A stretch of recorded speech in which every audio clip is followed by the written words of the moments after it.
Thank you. I'm Franklin Foer, a staff writer at The Atlantic, and so pleased to be here with Diana Neille and Richard Poplak, the directors of Influence. It's a spectacular film. I mean, it's really, you found a narrative that makes for the perfect spine of our times. And in Bell Pottinger, you found kind of this, this firm that created, in a lot of ways, the world that we live in. I just wanted to start by talking a little bit of tradecraft, because the figure and the subject of Sir Tim Bell is at the heart of the film. And let's just talk a little bit about the tradecraft. How are you guys able to procure such good access to him? Look, we were obviously, and I think that's made clear in the film, we were involved in effectively bringing Bell Pottinger down. We were part of the team that assembled the WikiLeaks and did a lot of the investigative journalism that helped expose the nightmare that was Bell Pottinger's involvement in South Africa during 2015, 2016. So my name was quite prominent with regard to the leaks, and Bell would have been aware of who I was. Nonetheless, Diana and our producers dispatched me to London to go and track Bell down. And I slowly sort of noodled my way through the underbelly of the London PR scene, and eventually got the number that I needed. I gave him a ring. I told him who I was, and he was like, "All right, absolutely, come over, cup of tea." So off I trotted to Belgravia, rang the doorbell, was ushered in, sat down with him and his consigliere, a man named Richard Lurley, who has also done some terrible work. And we started chatting, and I said very plainly, look, here's the situation. We are going to make this film regardless of your involvement. It would probably benefit from your involvement, and you would likely benefit from your involvement if you're going to be truthful about your testimony. And I asked for 3 days, and he ended up giving us 5. People ask us why he did that. I don't know. Who knows? I mean, there is that moment at the end where he talks about fame, right? And so, I mean, it seems like so many of these figures. So he gives you, he invites you in, and do you think he did benefit from being involved in the film? You tell us, Franklin. What do you think? Well, yeah. Well, let me rephrase this differently, because I think when we deal with a figure like Tim Bell, I mean, who the question that gets raised throughout the film is, he brings it up himself, actually, is the question of morality. No? And so is he pure evil? I mean, as the question I kind of pose to you as people who've studied him as carefully as you have, who've tracked his career as it's wended its way through kind of every moral catastrophe of our times. Is he pure evil? Pretty much. I think that's just too basic a label for him. He's a complex character. He's very charming. He's very welcoming. He made us feel like he wanted us there for most of the time, for the first three days at least. And was clearly someone who's very passionate about what he did, cared about the people he worked with, cared about his company and his family, but was far too loose with his ideas and his concepts of morality, as you said. And he's, for his whole career, he's bandied about this term amoral, and has been hit with that question in so many interviews. And he's never really wavered. He's never deviated from that message. I have my own values. They're mine. They don't have to be yours. I'm not going to force my values on you, he says. But I'm amoral. And to us, that was just wasn't good enough. It wasn't. We weren't going to let him get away with that. And I think while we tried to give him as much space and as much time to paint his own picture, to tell his own story, at the end of the day, that was the tone of the paint that we were all left with, right? And I think it's an indictment, in my opinion. I'd also add that his politics were deeply conservative. He helped frame much of the grammar that we now use almost by default, the language and the constructions of neoliberalism, some of what we utter without thinking came out of Bell's mouth. We're part of the strategy that he and Margaret Thatcher devised. They helped make our world. And when we look around us and see what's happening, I think many of us would agree that it's not in particularly good shape. So I think that's part of it. It's very easy to disagree with Tim's politics. The other thing is that he was deeply unserious as well. And there's a great piece that was written by Fintan O'Toole, I think about a year and a half ago, that appeared in the New York Review of Books, that detailed the thinking behind Britain's elite. Boris Johnson, Cameron, and a number of the other guys that came up with that generation. Men who were deeply disinterested in seriousness. They play the fool almost as an ideological position. And I think Bell had a lot of that in him as well. That comes through.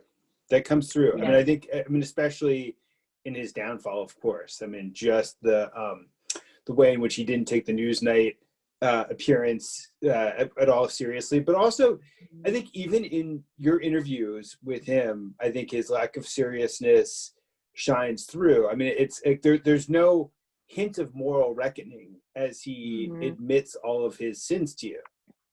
But there's also a hypocrisy to it. Sorry to cut you off, which is that please. He abhors the so-called liberal media.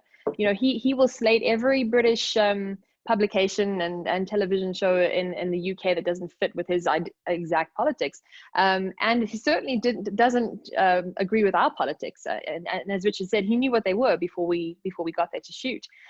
So you know, this willingness to reveal so much about his life and be so candid, ostensibly with people who share completely divergent views with him to him is fascinating to me, and I think that is part of his complexity.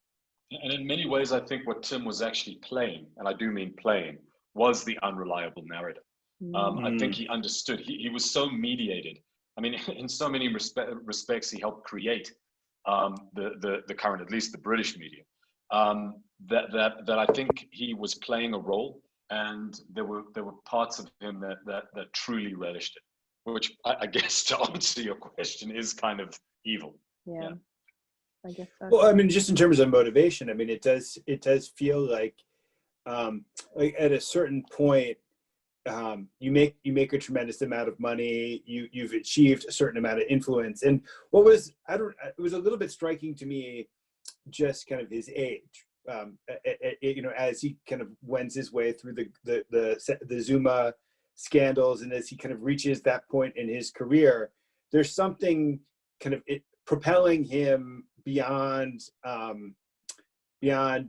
monetary gain, beyond there's something, the game was life for him, right? Absolutely.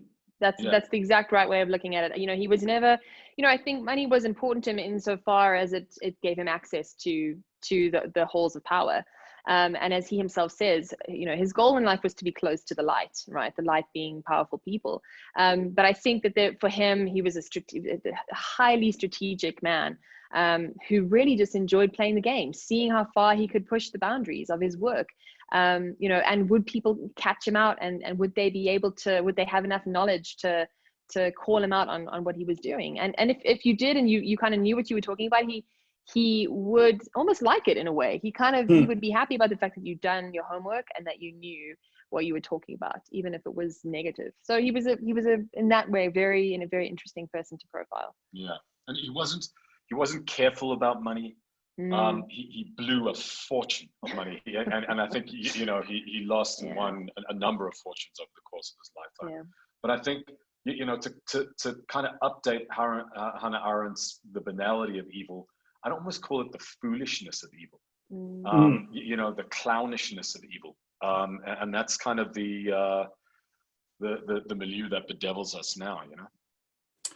Yeah, but it's also So it's at once there's this clownishness that you're describing, the unseriousness, yet the kind of the I mean, I keep resorting to kind of Manichaean moral language, but the diabolical nature of the way in which he understood the byways of our world, whether it's the ways in which the public could be manipulated or the ways in which power operates. I mean, there's a certain brilliance to the way that he charted the outer boundaries of kind of what was political behavior.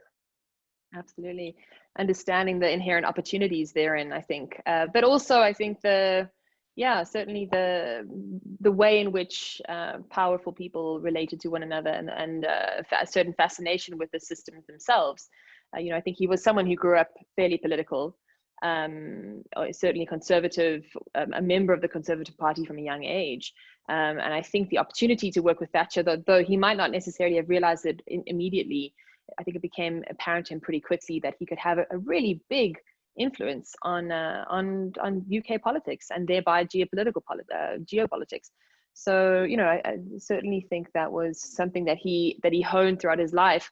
But I think where we really started to dig into the research and get really excited was understanding how his role in South Africa and the role of other advisors in the country began to make clear a kind of business model around the election process that was kind of honed and created in that particular election that we then saw repeated throughout Africa. This idea of being able to go into a country, advise the incoming political party or the incumbent political party, and through those relationships then build deeper relationships that then benefited their wealthy clients. Right. So it's the election process being the consigliere, the guy who gets the person installed, then gives you a certain mystique, and it gives you a network of relationships that you then parlay into the next level of influence and wealth. Which chapter of this story, as you kind of dug into it, surprised you the most? I mean, because the thing that's so striking about a firm like Bell Pottinger is that to some extent it exists in the open, and like if you were able to read the documents in the newspapers closely enough, you would have a very good sense of how they operate. But as you kind of went that next level deeper, what was the part that shocked you? I always like to ask this because people always ask me as an investigative reporter, like, how do you maintain your capacity to be shocked? And it kind of, there's like a willful naivete and ignorance that you need to maintain about the world in order to keep feeding off of that shock as you drive forward. Kind of as you went forward, what were the moments that kind of shocked you despite yourselves? Yeah, I think it was as much as anything, it was the process, right? It was watching how Bell's career tracked so many of the fundamental kind of milestones along the road to the post-truth era. When you look at his original career with Saatchi and Saatchi, where he was selling some of the raciest, most revolutionary ads in British history, some of them are literally unwatchable, right? In the current cultural climate. A lot of cocaine, and then he understands at a savant-like level that if he treats the Conservative Party like he would a soda drink or a bar of soap, he can hone the message and reduce it to that Saatchi and Saatchian brutality and simplicity, right? Which was Charles Saatchi's abiding genius, was getting the message down to a fist, right? Hammered into the head of the person absorbing it. So he transfers that and effectively pioneers the field. And that is, the political advisor. There'd always been Rasputins in the shadow, but what Bell did was commodify that. He put he transformed it into a vocation. He takes that and then transmogrifies that at the geopolitical level, right? And it's at that juncture that me and Diana were consistently revolted, because it's exactly what Diana was saying. What he was able to do was insinuate himself with complete ease into the global 0.1%. And when we were initially selling the project and pitching it out, we sat down with a number of American buyers, I guess, distributors, and they were like, "Is this a deep state thing?" And we were like, "No, man, it's not a deep state thing. It's a rich white guy thing. You know, this is how the world actually fucking works." Yeah. You know, and I mean, when you see that laid bare, and you see how the relationships between British Airways, the Conservative Party, British Aerospace, and the Saudis is a complete circle that involves billions and billions and billions of pounds, you start to understand that the circle is actually very small. And you know, while the deep state rationale is indeed a fabrication, what you're looking at is tiny networks of extreme power, and they are shocking and they are revolting to behold up close. I mean, that the Gupta relationship itself is you know, weirdly part of that network, and it makes you realize just how small the world is. This is a family of brothers, shoe salesmen, come to South Africa in 1993 ahead of the democratic elections, insinuate themselves into South African politics over a period of, you know, 15 years, to the point where they are hiring and firing our senior ministers. They bribed our finance, or our, you know, our senior officials to take massive positions in government. And they came to Balpottinger because it's a little complicated, but stick with me. Victoria Gagan was the person who won the account. She was the head of the financial division at Balpottinger. Her father, Chris Gagan, was on the board of BAE Systems, who had been running for part of his time on the board, had been helping to run the contract that Margaret Thatcher had sold to the Saudis. You know, and they were introduced to the Gagans through another arms dealer in South Africa. You know, so there's there's 2 degrees of separation. It's that simple. And you know, Bob's your uncle, and it's incredible to see it all just map itself out, and it seems so simple, and yet it's just it also runs so deep, right? So that was certainly, you know, all of this was pretty revelatory, and as you say, it's if you just kind of scratch beneath the surface, a lot of it is there, but then when you realize how long it's been going on and how deep it runs, it's pretty mind-blowing. Why, in your view, after studying him so closely, why is it that a firm like this is permitted to kind of run rampant? Like, why did it take such kind of a sloppy, glaring scandal, which was only precipitated by an extraordinary leak of documents that caused people to march in the streets against these guys? What is it about our world that tolerates someone like Tim Bell? Well, the very simple answer is that he serves those in power, and he serves them very, very well. So I think when you look at Balpottinger, you do have to look at the company from 2 ways. A lot of the PR work it did was very banal. Basic messaging, Wikipedia entries, but also the very lucrative IPO disclosures that a lot of major corporations do before filing on stock exchanges. Just all of the boring stuff that does bring in a hell of a lot of money and brings in a hell of a lot of context. But Bell pioneered and then ran the sexiest geopolitical PR division in the world, right? And he had a lot of friends who could not afford to render the kind of work he was doing illegal in their jurisdictions. And South Africa is very much included in that. The other thing that he would play off is the fact that it is effectively our democratic right to represent ourselves in the media or in the public domain any way we see fit.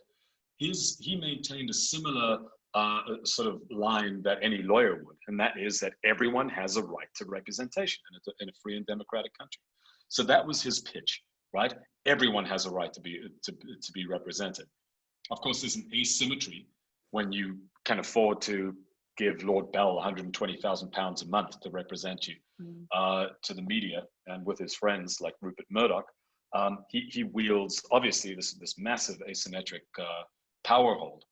But the reason they were allowed to exist because the guys in power need them, and they do very, very good work, and they are able to frame conversations in countries just like our own and like your own. Yeah. Can we just there's one episode I just wanted to dive in. It's 1 minute of the film, which is the role that he played with Russian oligarchs. And I wanted to unpack that just because it's it's a subject of fascination, and it comes back just in that kind of, you have the Cambridge Analytica scandal kind of just kind of hovering over the whole thing, and then it culminates in kind of a chorus kind of providing a sermon about the post-truth world at the end.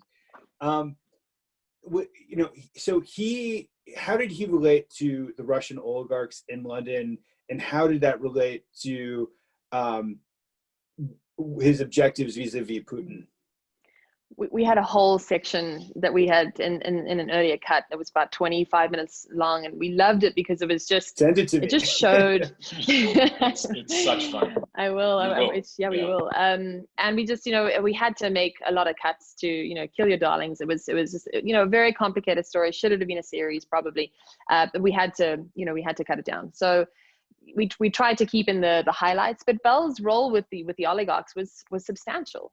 He was the guy that Berezovsky was advised to go and see when he arrived in London, for everything from where to send his kids to school to what to wear to meet the Queen at the horse races, which Bell subsequently took him to in spats and the whole top hat and everything. Right. And he was the person who was in the room who advised them to take the photograph of Alexander Litvinenko before, as he lay dying, that subsequently, turned the tide in many ways, and through other actions, changed or influenced the West's perception of Putin, right? Which, in our estimation, is one of the things that he did consistently, and that he was very vociferous about. Apparently, he says that the Putin regime then came back to him and said, "Well, would you switch sides? We could really use your services." And he, I suppose, to his credit, said, "Niet, I've got my guy." And so there was this real relationship with Boris all the way through, and through Boris Berezovsky was then kind of sent to Belarus to work for Alexander Lukashenko, who of course was fighting sanctions against Europe at that time. And so he plays this substantial role really in that historical context, and certainly knew and was liked by a lot of that group of oligarchs. He is the Forrest Gump of history. I mean, it's astonishing what he got himself involved in. But I mean, this was what we played the Moscow Film Festival, I think, last week, and we very gingerly had to explain to the press conference that in terms of how Putin is perceived in the West, especially at the beginning of the 2000s, Bell was key to framing a lot of that messaging. Boris Berezovsky, I mean, we've seen the financial documents, poured a fortune of money into Bell's pockets. He really, really did. Yeah. And they also had a very, very good time together, and a very good time. Yeah. And it's just this astonishing relationship that was also, as you hear in the film, what was a very well run and clearly an effective campaign in opposition to frame the narrative around Putin. So, but can you kind of an implication in a couple of things you've said is that possibly that Tim Bell was a hedonist, or that there was, is that fair? I mean, there's like I think one thing I'm just picking at something just because it's kind of an intriguing rounding out of the character, because I think very admirably this is a film about a business and a man, but you don't go rooting around into his closet. But is that a fair implication? The salacious details of Bell's life are common knowledge. In London, in London, it was understood. Game. I mean, like every British male of a certain age, he was busted during public masturbation. It was well known that he had a coke habit. I mean, he played very, very hard, and he played very, very fast. So, he was the kind of guy, just to give you a sense, who would get his driver to drive him in his fancy sports car or his fancy car from the office to his favorite lunch spot, which was about 200 meters down the road. I don't know what that is in feet, but basically a 3-minute walk, and he would just do that every day just so he could arrive at lunch So you get the sense he was a man about town, and there were definitely he definitely knew what his clients wanted and was willing to provide. Let's put it that way. Yeah, it's interesting because I've studied various American analogs to Tim Bell, but I don't think they were all kind of in a way rank amateurs compared to him. I mean, like Paul Manafort's thievery was like more obvious, and he wasn't as good at the game as Tim Bell. Or you have a lot of charlatans like Jack Abramoff who get in the game, and they make appearances in a lot of the same places in the world. But he really is. He's really the king of that crop. But the thing is, he dined out on his links to Margaret Thatcher because she gave him this air of credibility and this air. He was knighted, and then he became Lord Tim Bell, and there's something about the British aristocracy that seems to make one immune from being the word charlatan is kind of like, well, charlatan, I don't know, Tim. But you're right. I mean, he certainly had that about him. But yeah, certainly dined out on the Margaret Thatcher links his entire career for sure. Yeah, and look, American spin doctors go to jail. Yeah. British spin doctors go to the club. That's a significant difference. And I mean, as deeply unserious, as clownish as these guys are, they understood very well how to play the game because they invented it. You did not. If you're serious, if you're a Saudi prince, if you're a Russian oligarch with literally, at least in the early zeros, an endless amount of money to spend, you did not retain an American to do your substantial PR work. You retained a British London PR, was the heart of spin. Yeah. At what point do you think that the world enters into the same sort of revolt against these types of figures that the South Africans entered into with the fall of Zuma and the emergence of the whole Gupta scandal? I mean, is this a breakable system?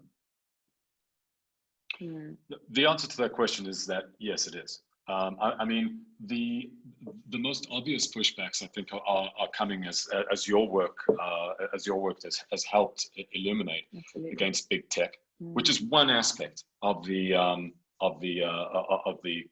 condition. But the other is the kind of messaging that you're seeing weaponized during this American election, but in a very different way to how it was in 2016.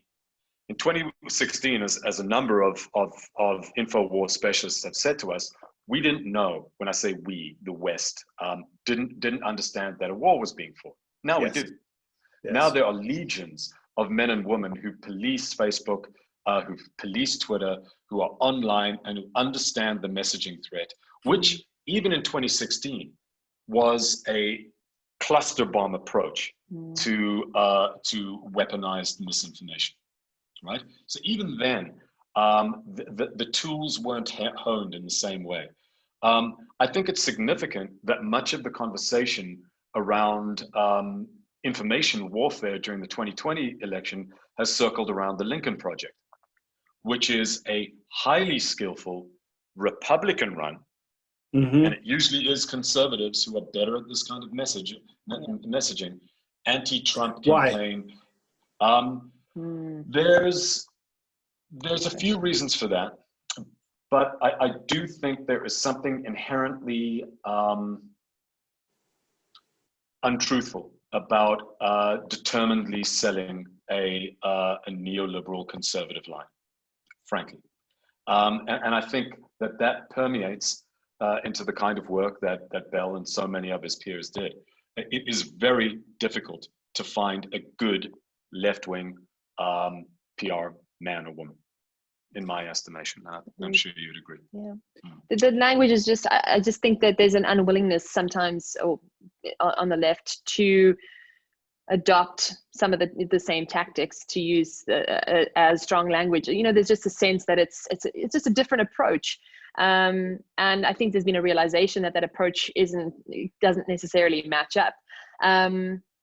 but I'm not sure if it's maybe not too late.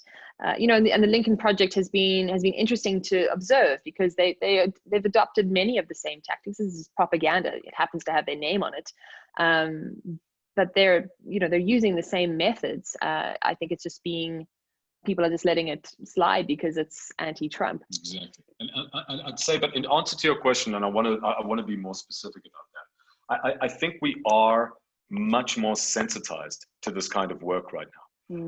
I think that this stuff will accelerate, and of course it's a war, so there's stuff that's being pinged back and forth. But I think we are much more sensitive to it. The real issue remains the exploitable divisions in our society. People always say to us, well, how would you fix a problem like Bell Pottinger in South Africa? How could that have happened? Well, let's fix the race war. Let's try to ensure that next year we don't have the highest Gini coefficient in the world, and that we aren't measurably the most unequal society in the world. Then we can start talking about the fact that every single one of us is imminently exploitable and easily turned into a bullet that is shot out of the gun of somebody's misinformation machine. So I think that is so much a part of it, that the way our media is constructed, and we have to take a lot of the blame, all of it is exploitable because the divisions in our society are so extreme. I mean, I'm just struck. I mean, I think in the Tim Bell story, you're struck by the continuum that begins with advertising, extends into democratic elections, kind of then extends into the use of supposedly democratic techniques as a tool of oligarchy and authoritarianism. And the question of manipulation, I actually happen to think that they exist on parallel tracks. You can try to solve divisions within society. You can try to create a more equal society, but perhaps one of the primary obstacles to that is rampant manipulation. What comes first, right? Sure. Right. I mean, it's a chicken and egg. Of course, it's definitely a chicken and egg situation. But I think it does become far easier for men like Tim when you have an image of Augusto Pinochet as your screensaver to lie. Yeah. Because the truth of the matter is that your tendencies are ipso facto authoritarian. Tim did not approve of democracy. He didn't. So when you've thrown that aside, it becomes much easier to bullshit in a very elegant way than it does if you're hoping to impart some element of truth and to sort of enrichen the democratic process, which was not his intent. So that's part of it. I would argue, however, that in a country like South Africa, which was able to combat these weapons in a very effective way, I do feel that we are still so susceptible to the nonsense, even though we know we're being manipulated. We can watch the processes. On Twitter, South Africans are extremely mediated. We're very swift and very smart about this stuff. And we almost, now it's become part of we've absorbed it. We want it. We've become part of it. We invited it. I mean, I plead guilty to being on Twitter, and why do I visit it as often as I do? Well, I'm feeding off of the emotional highs that they've engineered. So you're a man with serotonin receptors. As are we all. Makes me human. Yeah. Right. Exactly. I just wanted to say congratulations again. I mean, as you were telling the story about how the Berezovsky story fell onto the floor, I was struck by how much, what a complicated narrative that travels across time and across the world. You were able to kind of render intelligible, which is such a challenge. I mean, part of the problem we face as citizens is that so much of the world is actually rendered unintelligible, or it's buried. And I thought you did an incredible job of stitching together a really devastating narrative of our life and time. So congratulations, and send me that footage. And I've so enjoyed talking with you. Yeah, we'll definitely send you those clips, man. Thank you so much for your time. So lovely to chat to you, Franklin. Thank you.